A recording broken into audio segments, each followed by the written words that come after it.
I am extremely excited because I just had my final class of the year, so I am officially out of school and on summer vacation.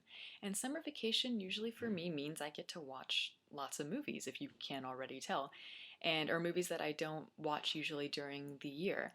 And so these are going to be 5 movies that are just kind of on my mind, movies that I would like to watch over the next few weeks, and hopefully you will too. But most movie reviewers like to give out lists of like their top 5 classic summer movies, and mine's is going to be a little bit different. It's going to be more of a mixed bag. Some of them will definitely be summer movies, blockbusters, movies that really kind of are summer staples, but then others are going to be maybe a little bit more profound, or they may be more leisurely, whatever. But you're going to get either a feeling of relaxation in these movies, or you will get a feeling of heat, or maybe it'll take place during summer. So even though they are quite different from each other, you will definitely see themes of summer woven throughout the different movies. But anyway, as I said, these are going to be 5, and they're going to be in alphabetical order. So let's start with the first one. Number 1, An American in Paris. Now, this is for all the musical lovers out there, all 5 of you. But you can already tell, as I said, that this movie list is going to be a little atypical, but I did warn you. But I love this movie so much. This movie just makes me happy, and yes, on occasion I too like to be happy, especially during summer.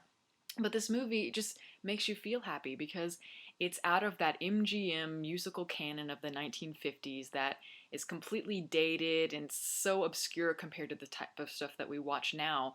But it's kind of just in its own little enchanted world out of space and time. And that is just, I love every second of those kinds of movies. And this one I particularly enjoy because it's it's about art, and it's really, if you're passionate about art and music and things like that and dance, this movie is for you. I mean, it's about, I'll give you the premise. It's about a bunch of struggling artists who are trying to or they're trying to find their place in the world, but they live in Paris, just kind of, they're broke, and they don't want to face any sort of criticism. They don't want to think about the future.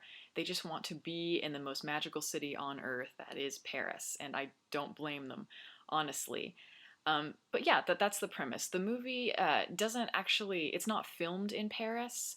They actually used a lot of sets and recreated Paris, and I think actually that's a more effective look because the film is directed by the wonderful Vincent Minnelli, who of course has a very kind of dreamlike, painterly look already.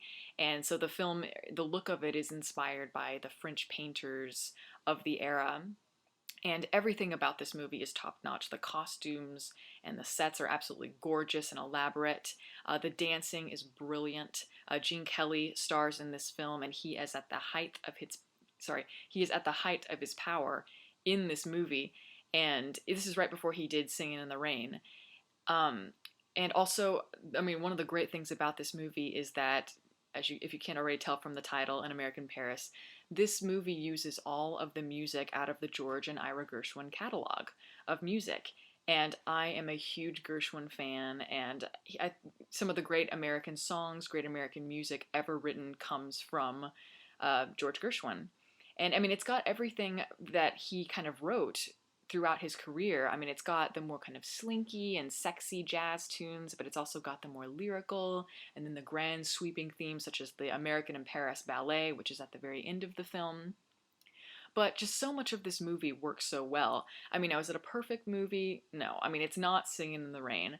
The love story between not George Gershwin, but Gene Kelly and Leslie Caron falls flat, and it's kind of stale because her character is just not very interesting. But really, everything else in this movie is great, I think. Um, the ballet sequence at the end of it is absolutely spectacularly brilliant, and I love it. It's not quite at the level of the Red Shoes Ballet. I know I mentioned that a while back as one of my favorite films, but it's really up there, and it was definitely inspired by the Red Shoes Ballet, and every moment of it is powerful. It makes me tear up when I watch it.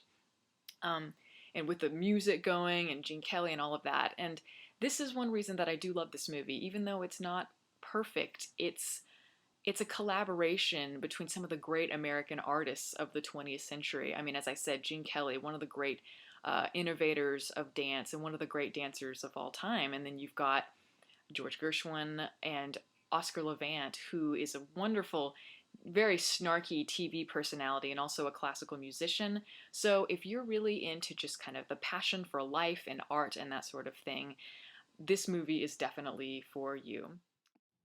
Number two, Do the Right Thing. Now, for me, this is Spike Lee's masterpiece. I think that Do the Right Thing is one of the great American films ever made, and it's certainly one of my favorite movies. And it takes place during the summer, and you can really feel that kind of sticky, sweltering heat throughout, which is why I chose it on my summer list. But this movie is a difficult one. It's hard to talk about because it is so dense, but it captures the idea of racism, the essence of racism better than any other movie I have ever seen in my life. I mean, no film quite reaches the level of complexity. I mean, this movie is really gritty, but it's also rebellious and also quite lively as well, ironically.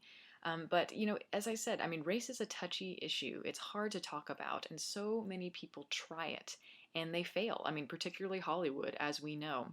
They're afraid to kind of give the issue the depth that it deserves. And oftentimes, when you see a movie that tries to talk about politics or sexism, racism, war, whatever, a lot of times writers kind of regress into stereotypes and they try or they start to be hypocritical and they're not even realizing it. But this is not the case at all with Do the Right Thing. You see in this movie the good and the bad sides of every single person in the cast, or I should say, the characters. And also, I mean, nothing here is black and white. There are gray areas always. And the film also incorporates multiple themes. I mean, you don't just see one point of view. Spike Lee tries to talk more about, he uses both the kind of peace and prosperity that Martin Luther King used to preach, and then he kind of tackles the more violent mindset of Malcolm X. And you see the two and how both of them can work sometimes and sometimes they can't. So there are good and bad sides to everything.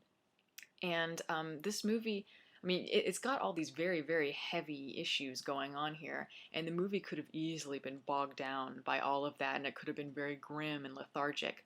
But no, actually, as if you've seen a Spike Lee film, you know this, but he's a very auteur director. He's very in your face.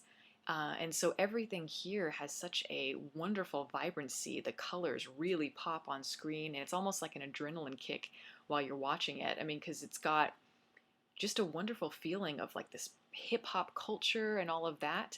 And I mean, it's actually very enjoyable to watch. There is a lot of humor and that sort of stuff. But a lot of times, directors who like to do lots of really tricky camera movements and things like that, they forget about the themes that they're trying to incorporate into the film, or they forget about the characters. And Spike Lee does not do this with this film.